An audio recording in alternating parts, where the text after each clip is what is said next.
আমন্ত্রণ জানাচ্ছি প্রিয় দর্শক, মানচিত্রের নিয়মিত আয়োজন কথোপকথন। আজ 11ই জুলাই 2026 আর আজকের এই প্রতিবেদনে আপনারা দেখবেন ইরানে ফের হওয়া বড়সড় বিস্ফোরণের খবর।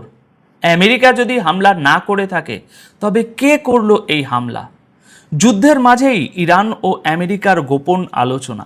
ইরান কি ডোনাল্ড ট্রাম্পকে হত্যার নতুন ছক কষছে? নতুন রিপোর্টে কি বলা হলো? এদিকে হরমুজ প্রণালী নিয়ে ইরানের চরম হুঁশিয়ারি, যার জেরে শুরু হয়েছে তোলপাড়া। এছাড়াও জানাবো তুরস্ককে নিয়ে ডোনাল্ড ট্রাম্পের কাছে ফোনে বেঞ্জামিন নেতানিয়াহুর কাকুতি মিনতির খবর এবং আয়াতুল্লাহ আলী খামিনির শেষ সফর সম্পন্ন। লক্ষ লক্ষ মানুষের উপস্থিতিতে তাকে সমাহিত করা হলো। এছাড়াও রয়েছে আরও অনেক খবর। তো চলুন শুরু করি আজকের সবচেয়ে বড় খবরটি দিয়ে আজকের এই বিশেষ প্রতিবেদন।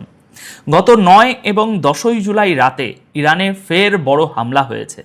এই হামলার পর বিভিন্ন জায়গায় বিস্ফোরণ এবং ধ্বংসলীলার খবর সামনে এসেছে। কিছু ছবিও শেয়ার করা হয়েছে। আসুন বিস্তারিতভাবে বুঝি ইরানের কোন কোন এলাকায় টার্গেট করা হয়েছে, কতটা ক্ষতি হয়েছে এবং সবচেয়ে বড় প্রশ্ন হলো এই হামলাগুলো আসলে কে করলো। কারণ আমেরিকার তরফ থেকে একটা চমকে দেওয়ার মতো বিবৃতি সামনে এসেছে।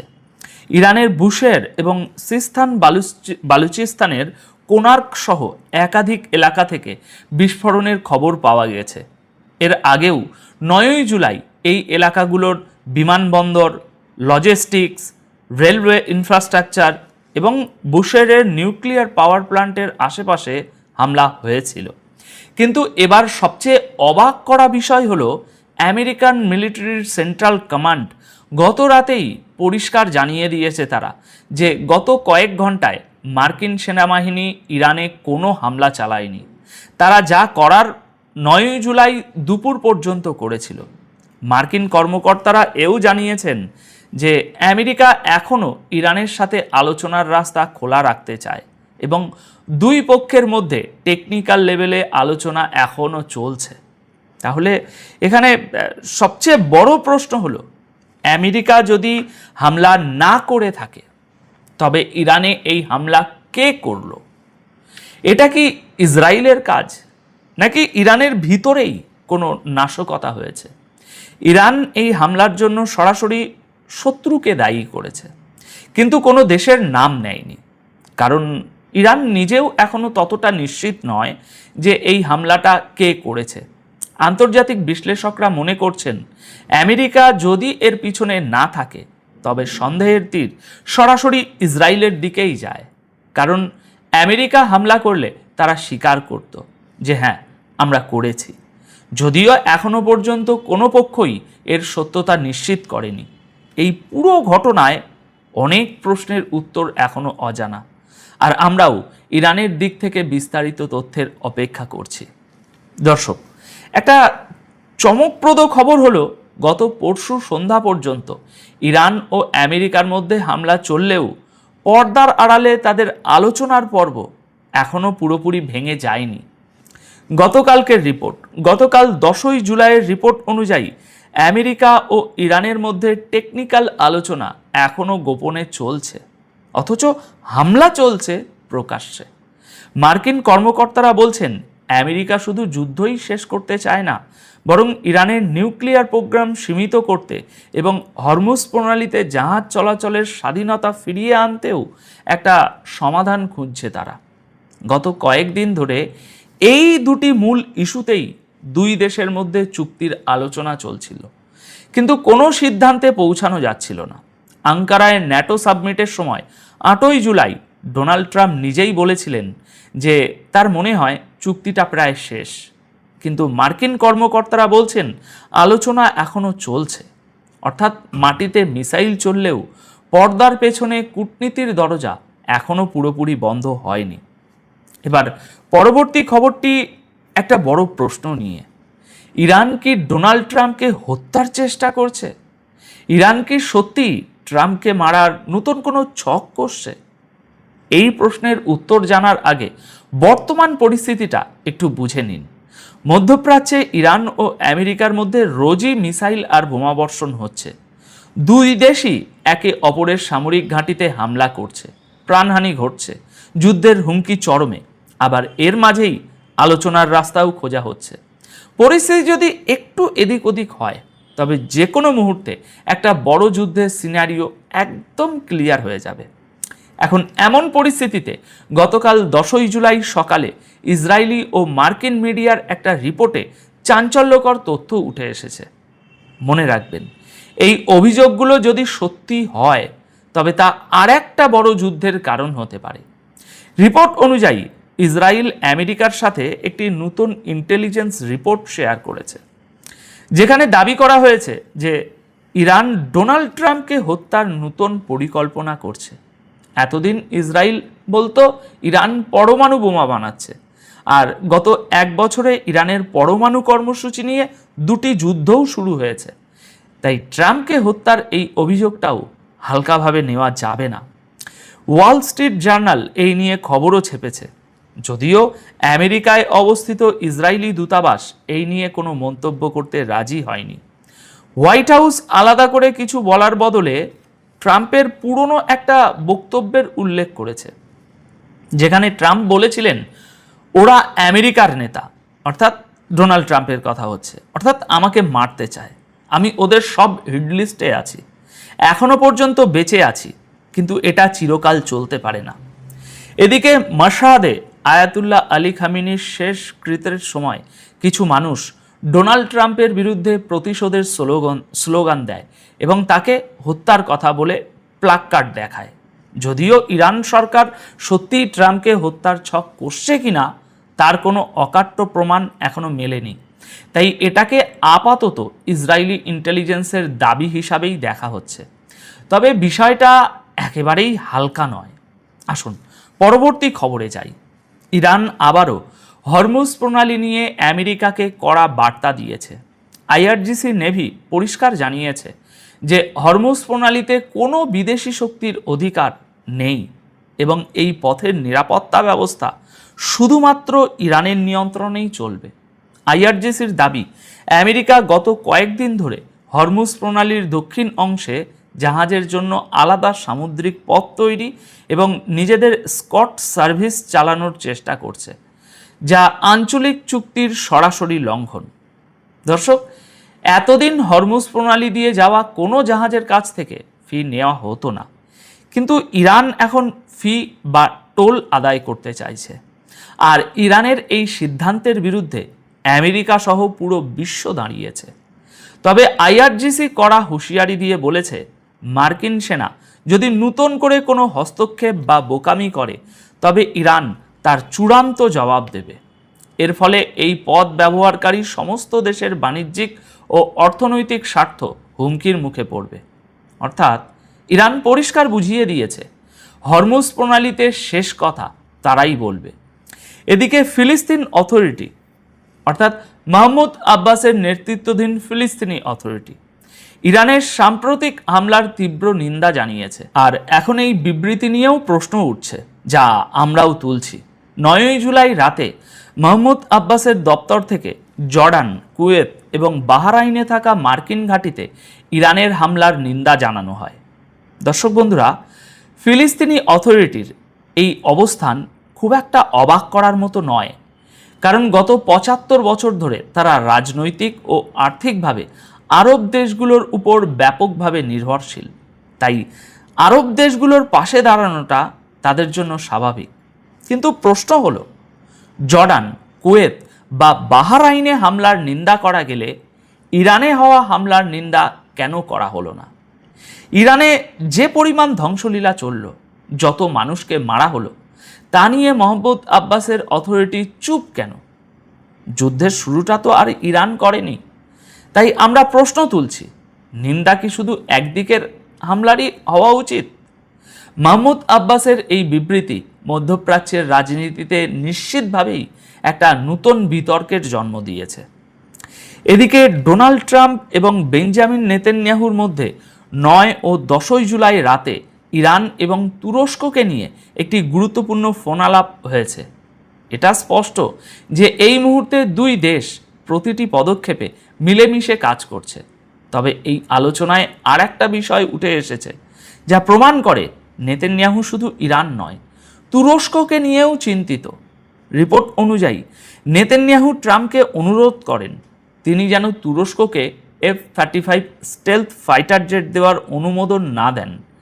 নেতানিয়াহু তুরস্কের প্রেসিডেন্ট এরদোয়ানের ইসরায়েল বিরোধী কড়া বক্তব্যের কথা মনে করিয়ে দেন। আসল কথা হলো, আমেরিকা যদি তুরস্ককে আবার F-35 প্রোগ্রামে যুক্ত করে তবে মধ্যপ্রাচ্যের ক্ষমতার পুরো ব্যালেন্সটাই বদলে যাবে। কারণ এখন সামরিক শ্রেষ্ঠত্ব ইসরায়েলের হাতে। অর্থাৎ একদিকে ইসরায়েল ইরানের সাথে লড়ছে, অন্যদিকে তাদের ভয় আমেরিকা তাদের পুরনো ন্যাটো মিত্র তুরস্ককে এমন কোনো সামরিক ক্ষমতা না দিয়ে দেয় যাতে মধ্যপ্রাচ্যে ইসরায়েলের আধিপত্য কমে যায়। এবার পরবর্তী খবর হলো, ইরানের পবিত্র শহর মাশহাদ থেকে একটা বড় খবর এসেছে। সরকারি নিউজ এজেন্সি ইরনার মতে গতকাল শুক্রবার ভোরে মাশহাদে একটি গোলাগুলির ঘটনা ঘটে, যেখানে বাসিস ফোর্সের 2 সদস্য নিহত হয়েছেন। এই শহরেই গতরাতে আয়াতুল্লাহ সৈয়দ আলী খামেনিকে সমাহিত করা হয়েছে, যার কারণে এখনও সেখানে প্রচুর মানুষের ভিড়। তবে কে গুলি চালিয়েছে বা এর পেছনে কি কারণ ছিল তা এখনও জানা যায়নি। এবার আসি আজকের সবচেয়ে বড় খবরে। ইরানে বেশ কয়েকদিন ধরে চলা শেষ অনুষ্ঠানের পর আয়াতুল্লাহ সৈয়দ আলী খামেনিকে মাশহাদে ইমাম রেজার মাজারের ভিতরে সমাহিত করা হয়েছে। সমাহিত করার আগে তার কফিন ইমাম রেজার মাজারে তওয়াফ করানো হয়। রিপোর্ট অনুযায়ী শেষ জানাজার নামাজে ইমামতি করেন তার ছেলে মোস্তাফা খামেনি। ইরানি পত্রিকা ও ফার্স নিউজ দাবি করেছে যে এটি মানব ইতিহাসের সবচেয়ে বড় জানাজা। তাদের দাবি, ইরান, ইরাক সহ বিভিন্ন দেশে 6 দিন ধরে চলা এই অনুষ্ঠানে 4 কোটিরও বেশি মানুষ অংশ নিয়েছে। তেহরান, কোম, নাজাফ, কারবালা এবং মাশহাদে জনসমুদ্র অতীতের সব রেকর্ড ভেঙে দিয়েছে। তবে এখানে একটি বিষয় মানুষের নজর কেড়েছে। শেষ জানাজায় ইমামতি করেছেন মোস্তাফা খামেনি, কিন্তু ইরানের বর্তমান সুপ্রিম লিডার আয়াতুল্লাহ সৈয়দ মোস্তাফা খামেনিকে সরকার প্রকাশিত কোনো ভিডিও বা ছবিতে দেখা যায়নি। আমি খুব সাবধানে কথাটা বলছি, প্রকাশিত কোনো পাবলিক ফুটেজে তাকে দেখা যায়নি। তবে তার মানে এই নয় যে তিনি সেখানে উপস্থিত ছিলেন না। নিরাপত্তাজনিত কারণে কি দেখাতে হবে আর কি লুকাতে হবে সেই সিদ্ধান্ত ইরান সরকারই নেয়। মোস্তাফা এমনিতেই আমেরিকা ও ইসরায়েলের টার্গেটে আছেন, তাই শুধু ফুটেজের উপর ভিত্তি করে এটা বলা সম্ভব নয় যে তিনি তার বাবার শেষ কৃত্যে উপস্থিত ছিলেন কি ছিলেন না। সুপ্রিয় দর্শক, আসসালামু আলাইকুম। আপনাদের সবাইকে স্বাগত জানাচ্ছি এখনকার আলোচনায়।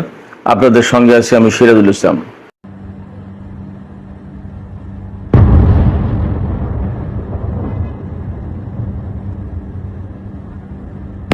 দর্শক, আমেরিকা এবং ইরানের মধ্যে বলা যায় যে পূর্ণমাত্রায় যুদ্ধ শুরু হয়েছে। আমেরিকা গতরাতে ইরানের অন্তত 90টি লক্ষ্যবস্তুতে হামলা চালিয়েছে। তার ভিতরে সবচেয়ে বড় যে বিষয়টি সেটি হচ্ছে ইরানের চবাহার সমুদ্র বন্দর এবং লাবান দ্বীপে হামলা চালিয়েছে। লাবান দ্বীপে একটি তেল রিফাইনারিতে অর্থাৎ তেল শোধনাগারে হামলা চালিয়েছে। এছাড়া আরও বিভিন্ন জায়গায় হামলা চালিয়েছে, আমি বিস্তারিত বলবো। জবাবে ইরানও বাহরাইন, কুয়েত, কাতার এবং জর্দানের বিভিন্ন লক্ষ্যবস্তুতে মার্কিন ঘাঁটিতে হামলা চালিয়েছে। জর্দানের মুওয়াফিক আল সালতি বিমান ঘাঁটিতে ব্যালিস্টিক ক্ষেপণাস্ত্র দিয়ে হামলা চালিয়েছে ইরান। এরই মধ্যে আমেরিকার রিফুয়েলিং ট্যাঙ্কার বিমান কিন্তু আবার মধ্যপ্রাচ্যে এসে পৌঁছেছে। এই পরিস্থিতিতে হরমুজ প্রণালীতে লেগেছে জাহাজের জট। গতরাতের পাল্টা হামলার পর হরমুজ প্রণালীতে জাহাজ চলাচল প্রায় বন্ধ হয়ে গেছে। সেক্ষেত্রে নতুন করে আন্তর্জাতিক বাজারে তেলের দাম এবং এলএনজি গ্যাসের দাম বেড়েছে। এছাড়া বিশ্বের বিভিন্ন দেশের স্টক মার্কেটে নেতিবাচক অবস্থা তৈরি হয়েছে।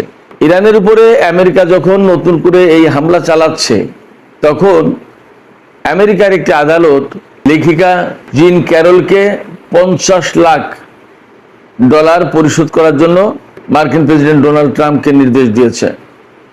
ডোনাল্ড ট্রাম্প এই অর্থ পরিশোধের বিষয়টি স্থগিত রাখার আবেদন করেছিলেন, কিন্তু আদালত সেই আবেদন নাকচ করে দিয়ে ডোনাল্ড ট্রাম্পকে এখনই $50 লাখ পরিশোধ করার নির্দেশ দিয়েছে।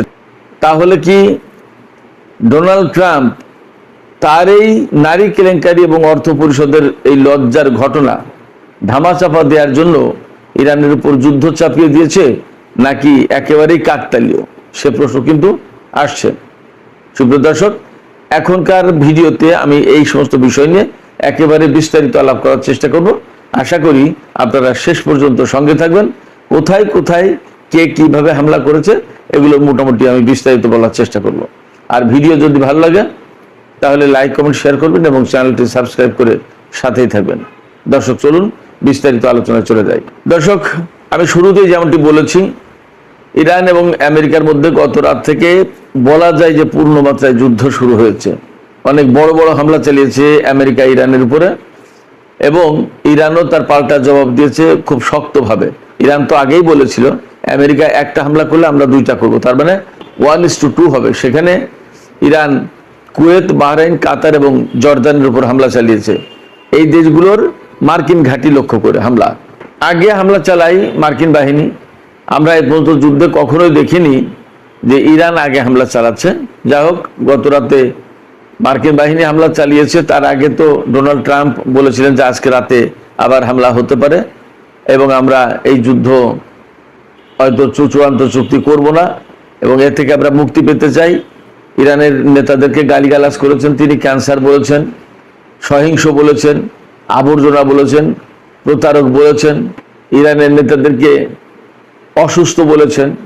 ডোনাল্ড ট্রাম্প সুস্থ, ডোনাল্ড ট্রাম্প খুব ভালো মানুষ, প্রতারণা করে না, ডোনাল্ড ট্রাম্প একদমই ধোয়া তুলসী পাতা ভালো মানুষ। এর বিপরীত কথা তো এরকমই থাকে মোটামুটি ভাবে। যাই হোক, তো ডোনাল্ড ট্রাম্প ইরানের নেতাদেরকে এই সমস্ত গালিগালাজ করেছেন। আব্বাস আরাকচি কিন্তু একটা জবাব দিয়েছেন। ইরানের পররাষ্ট্রমন্ত্রী আব্বাস আরাকচি তিনি বলেছেন যে আমরা ডোনাল্ড ট্রাম্পের এই গালিগালাজ, এই অশ্রাব্য অশালীন কথা দিয়ে তাকে জবাব দেব না, আমরা জবাব দেবো আমরা কাজ দিয়ে। তার মানে আমেরিকা হামলা চালাবে, আমরা তার বিরুদ্ধে জবাব দেবো।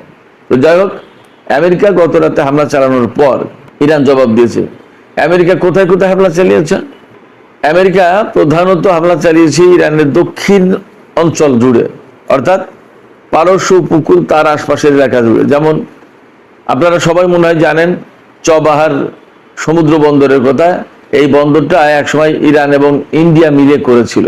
ইন্ডিয়ার একটা ইনভেস্টমেন্ট, সম্ভবত $100 কোটি এখানে বিনিয়োগ ছিল। পরবর্তীতে ইন্ডিয়া সম্ভবত এই চবাহার বন্দর থেকে বেরিয়ে গেছে, এখন আর তারা নেই ইরানের সাথে। যাই হোক, এই চবাহার বন্দরের উপর হামলা চালিয়েছে। চবাহার বন্দরের উপর হামলা চালানোর কি মানে থাকতে পারে? এখান থেকে তো জাহাজ চলাচল, কন্ট্রোল এগুলো করা হয়, বা বিভিন্ন দেশের জাহাজ ভেড়ে জাহাজ ছেড়ে যায়, জেটি, বন্দর।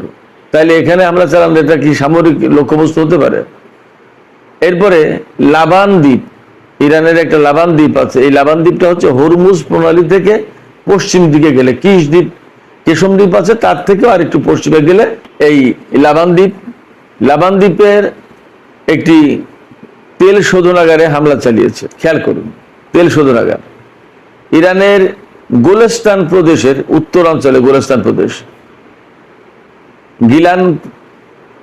গিলান গোলেস্তান, এই গোলেস্তান প্রদেশের একটি রেলওয়ে ব্রিজে হামলা চালিয়েছে, ধ্বংস করেছে ব্রিজটা। বলা হচ্ছে ইরানি বিশেষজ্ঞরা ধারণা করছেন যে আমেরিকা মূলত হামলা চালিয়েছে দক্ষিণাঞ্চলে, তাহলে উত্তরাঞ্চলে হামলা চালালো কে? এই হামলা চালিয়েছে ইসরায়েল। এবং আপনারা হয়তো অনেকেই জানেন, আমি এর আগে ভিডিওতে বলেছি যে ইরানের উত্তর পশ্চিমাঞ্চল এই সমস্ত এলাকায় প্রধানত হামলা চালায় ইসরায়েল। তার সবচেয়ে সহজ সুবিধাজনক পথ হচ্ছে সিরিয়ার উপর দিকে, তুরস্কের ওই দিক দিয়ে গিয়ে আজারবাইজানের আকাশসীমা ব্যবহার করে হামলা চালায় ইসরায়েল। অথবা এমন হতে পারে যে আজারবাইজানে ইসরায়েলের স্থায়ী ঘাঁটি আছে, সেখান থেকে হামলা চালায়। আজারবাইজানের সাথে কিন্তু ইসরায়েলের অসম্ভব রকমের সম্পর্ক। মুসলিম বিশ্বে আজারবাইজান এবং সংযুক্ত আরব আমিরাতের মতো মনে হয় ইসরায়েলের আর কারোর সাথে এত ঘনিষ্ঠ সম্পর্ক নেই। তো এই আজারবাইজান থেকে হামলা চালিয়ে থাকতে পারে ইরানি বিশেষজ্ঞদের এমনই ধারণা। শুধু গোলেস্তান প্রদেশে একটি রেলওয়ে ব্রিজের উপর হামলা চালানি, তাবরিজ শহর খুব ইতিহাসে বিখ্যাত একটা শহর, ইরানের একেবারে উত্তর পশ্চিম অঞ্চলের শহরে, উত্তর পশ্চিম অঞ্চল কোনায় আজারবাইজানের কাছাকাছি এই তাবরিজ শহরে হামলা চালিয়েছে, বিমান হামলা চালিয়েছে। এছাড়া ইরানের চবাহার সমুদ্র বন্দর, যেটা এই চবাহার বন্দরের শহীদ বেহেশতি টাওয়ার, এটা হলো জাহাজ চলাচল কন্ট্রোলের যে টাওয়ার, সেই টাওয়ারে হামলা চালিয়েছে এবং বেশ বড় রকমের ক্ষয়ক্ষতি হয়েছে। ইরানের আরেকটি দ্বীপ আছে আবু মুসা দ্বীপ। এই আবু মুসা দ্বীপ নিয়ে সংযুক্ত আরব আমিরাতের সাথে ইরানের টানাপোড়েন আছে। সংযুক্ত আরব আমিরাত দাবি করে মূলত পশ্চিমাদের উস্কানির কারণে যে এই আবু মুসা দ্বীপ হচ্ছে সংযুক্ত আরব আমিরাতের, আরব আমিরাত এমনটা দাবি করে, কিন্তু এই দ্বীপটা পরিপূর্ণভাবে বহুদিন থেকেই ইরানের মালিকানায় রয়েছে। এই আবু মুসা দ্বীপের উপরেও আমেরিকা হামলা চালিয়েছে। এটা কিন্তু হরমুজ প্রণালী এলাকার একেবারে ধারে কাছে, কিন্তু সেই জায়গায় উত্তরপ্রদেশে যখনই হামলা হচ্ছে তখন কিন্তু সন্দেহের মাত্রাটা বেড়ে যাচ্ছে। এবং ইসরায়েল যদি এই হামলায় জড়িত থাকে তাহলে যুদ্ধের পরিসর কিন্তু আবার বেড়ে গেল। ওপাশে মার্কিন রিফুয়েলিং ট্যাঙ্কার, এই রিফুয়েলিং ট্যাঙ্কার আবার যে ফিরে এসেছে, কিছুদিন আগে আমি একটা ভিডিওতে বলেছিলাম যে ইসরায়েল থেকে রিফুয়েলিং ট্যাঙ্কার সরিয়ে নিচ্ছে আমেরিকা। আবার যখন এই রিফুয়েলিং ট্যাঙ্কার এসেছে তার মানে অনেক বড় রকমের যুদ্ধ হবে, তার কোনো সন্দেহ নেই। এই ধারণা মোটামুটি করা যাচ্ছে। আমেরিকার পক্ষ থেকে বলাও হয়েছে যে যুদ্ধ আজকেই এখনই শেষ হয়ে যাচ্ছে না, কয়েকদিন লাগতে পারে, এমনকি কয়েক সপ্তাহ লাগতে পারে। তার মানে কয়েক সপ্তাহ যদি আরো যুদ্ধ হয় তার মানে একদম পরিষ্কার দুই পক্ষের ভেতরে বড় রকমের যুদ্ধ হবে। তাহলে প্রশ্ন আসছে যে এই যে 14 দফা সমঝোতা স্মারক সই হলো, তার ভিত্তিতে একটা চূড়ান্ত চুক্তি হওয়ার কথা ছিল। তাহলে কি এই চূড়ান্ত চুক্তি করবে না আমেরিকা? ডোনাল্ড ট্রাম্প কিন্তু গতকাল বলেছেন যে আমরা ইরানিদের থেকে মুক্তি পেলে এখন বাঁচি। তার মানে ওই চুক্তি থেকে বেরিয়ে যাওয়ার জন্য তারা ছুটোছুটি দৌড়াদৌড়ি করছে। তার মানে হচ্ছে যে এই যে চুক্তিটা বা এই যে যুদ্ধবিরতিটা করেছিল তারা কিন্তু মূলত ইরানের সাথে আবার কূটনীতির নামে, যুদ্ধবিরতির নামে প্রতারণা করলো এবং তারা মিথ্যা কথা বলে যুদ্ধবিরতিকে কাজে লাগিয়ে নতুন করে আবার যুদ্ধ ফিরে আসলো। তো ইরান যে যুদ্ধবিরতিতে যেতে চাইছিল না তখন, তাহলে তাদের ডিসিশনটাই কিন্তু সঠিক ছিল। বিশ্ববাসীর চাপাচাপির কারণে ইরান যুদ্ধবিরতি করেছিল এবং এখন তারা, বিশেষ করে বিশ্ববাসী যারা এই যুদ্ধবিরতির ব্যাপারে কাজকর্ম করেছিল, তৎপরতা চালিয়েছিল, তারা বুঝতে পারছে আমেরিকা কি জিনিস। আমেরিকা আসলে যুদ্ধবিরতি চাই নাকি যুদ্ধবিরতির আড়ালে নতুন করে একটা বিরতি নিয়ে আবার ফিরতে চাই যুদ্ধে, একটা প্রমাণ হয়ে গেল। চবাহার বন্দরে যে হামলা চালিয়েছে আমেরিকা, সেখানে অন্তত 20টি বিস্ফোরণ ঘটেছে বলে জানা যাচ্ছে। আমেরিকা সবই হামলা চালিয়েছে, মূলত বিমান হামলা বা ক্ষেপণাস্ত্র হামলা। আর ইরানের আকাশে একটা ড্রোন পাঠিয়েছিল, MQ-9 রিপার ড্রোন। সেই drone Iran air defence system ব্যবহার করে ধ্বংস করে দিয়েছে। আমেরিকার এই হামলার বিপরীতে ইরান কি কি ব্যবস্থা নিল সেটা আমরা একটু আলোচনা করি। ইরানের উপর হামলার পরপরই IRGC ঘোষণা করে যে তারা পাল্টা হামলা চালাবে এবং এই ঘোষণার কিছুক্ষণের মধ্যেই হামলা শুরু করে। কুয়েতের আলী আল সালেম এবং আরিফজান এই দুটো ঘাঁটিতে, বিমান ঘাঁটিতে হামলা চালিয়েছে ইরান। এর পাশাপাশি বাহরাইনের 5ম নৌবহরের ঘাঁটি এবং শেখ ইসা বন্দরে হামলা চালিয়েছে। ফুটেজে দেখা যাচ্ছে, বিভিন্ন ফুটেজ ছড়িয়ে পড়েছে এর মধ্যে, সেই ফুটেজে দেখা যাচ্ছে একেবারে ডাইরেক্ট বাহরাইনের 5ম নৌবহরের ঘাঁটিতে ইরানের মিসাইল। এছাড়া নতুন একটা বৈশিষ্ট্য যোগ হয়েছে এই গতকালকের হামলা পাল্টা হামলার ঘটনায়। সেটা হচ্ছে গত কয়েক মাস যাবৎ ইরান কিন্তু কাতারের উপর হামলা চালায়নি, কাতারে কোনো হামলা চালায়নি। গতকাল তারা কাতারেও হামলা চালিয়েছে। তার মানে ধরে নিয়ে যাচ্ছে যে কাতারের বিমান ঘাঁটি থেকে মার্কিন বাহিনী ইরানের উপর হামলা চালিয়েছে, যার কারণে কাতারে ইরান হামলা চালিয়েছে। এরপরে হামলা চালিয়েছে জর্দানে। সৌদি আরবে ইরান কিন্তু কোনো হামলা চালায়নি। তার মানে ধরে নিয়ে যাচ্ছে যে সৌদি আরব থেকে আমেরিকা কোনো হামলা চালায়নি। জর্দানের মুওয়াফিক আল সালতি বিমান ঘাঁটি যেটা, ইরান সেখানে হামলা চালিয়েছে ব্যালিস্টিক ক্ষেপণাস্ত্র দিয়ে। তবে ইরান ইসরায়েলের উপর হামলা চালিয়েছে বলে এখনো পর্যন্ত আমি খবর পাইনি। আমি এই ভিডিও যখন করছি তখন পর্যন্ত খবর পাইনি যে ইরান ইসরায়েলের উপর হামলা চালিয়েছে। কিন্তু এ পাশে যখন ইরানের বিশেষজ্ঞরা ধারণা করছেন যে ইরানের উত্তরাঞ্চলে বিশেষ করে গোলেস্তান প্রদেশের রেলওয়ে ব্রিজের উপরে এবং তাবরিজ শহরে যে হামলা হয়েছে সেই হামলা ইসরায়েল করেছে। যদি এই ঘটনাটা ইরান অভ্যন্তরীণভাবে নিশ্চিত হতে পারে যে ইসরায়েল এই হামলার সাথে জড়িত, তাহলে অবশ্যই ইরান ইসরায়েলের উপরেও হামলা চালাবে, তাতে কোনো সন্দেহ নেই। আবার একথা ঠিক যে ইসরায়েল কিন্তু বহুদিন থেকেই চাইছিল যে এই যুদ্ধ শুরু হোক, আবার এই যুদ্ধ যাতে বন্ধ না হয়। আমেরিকা যখন ইরানের সাথে যুদ্ধ বন্ধের জন্য চেষ্টা তদবির চালাচ্ছিল, তখন কিন্তু ইসরায়েল বারবার বলছিল যে এই যুদ্ধবিরতি দেওয়া যাবে না, যুদ্ধবিরতির প্রয়োজন নেই, হামলা অব্যাহত রাখতে হবে, ইরান সরকারকে একদম শেষ করে দিতে হবে। তো আমেরিকা জোর করে ইসরায়েলের সাথে অনেক ঝগড়াঝাটি বা অনেক বকাবকি হয়েছে, সমস্ত নাটক আমরা তো কম বেশি দেখেছি। তারপরে ইরানের সাথে যুদ্ধবিরতি করলো জোর করে, বলা যায়, ডোনাল্ড ট্রাম্প। এখন নতুন করে যখন ডোনাল্ড ট্রাম্প ইরানের বিরুদ্ধে যুদ্ধে ফিরে আসছেন, তখন তার মানে হচ্ছে যে ইসরায়েলের প্রধানমন্ত্রী বেনিয়ামিন নেতানিয়াহু সবচেয়ে বেশি খুশি হবে। তার চেয়ে বেশি খুশি মনে হয় আর কেউ হবে না, বা হয়নি আজকে। তো তার খুশি হওয়ার মূল কারণ হচ্ছে যে তিনি তো চাইছিলেন যে ইরানের সাথে যুদ্ধটা চলমান থাকুক, অব্যাহত থাকুক, ইরানকে একেবারে ধ্বংস করে দিতে হবে। তো সেই ধ্বংসের কাজে যখন আবার ডোনাল্ড ট্রাম্প ফিরে এসেছেন, তখন নেতানিয়াহু খুশি হবেন এবং নেতানিয়াহু অবশ্যই কোমর বেঁধে ইরানের বিরুদ্ধে যুদ্ধ শুরু করবেন, এটা স্বাভাবিক। তিনি কিন্তু বলেছেন যে যুদ্ধ আবার শুরু করতে হবে। যখন শুরু করতে হবে তিনি বলছেন, তাহলে নতুন করে ইসরায়েল, আমেরিকা এবং ইরান এই ত্রিমুখী লড়াইটা হবে। ত্রিমুখী লড়াই বলতে ইসরায়েল এবং আমেরিকা এক পক্ষে আর ইরান আর এক পক্ষে, এই লড়াইটা আবার প্রচন্ড রকমের হবে। এতে মোটামুটি যথেষ্ট সম্ভাবনা রয়েছে, আশঙ্কা রয়েছে। এখন আজকেই কিন্তু ইরানের সর্বোচ্চ নেতার দাফন অনুষ্ঠান, এরই মধ্যে ইরাকের নাজাব এবং কারবালায় জানাজা শেষে ইরানের মাশাদ শহরে আনা হয়েছে সর্বোচ্চ নেতার কফিন।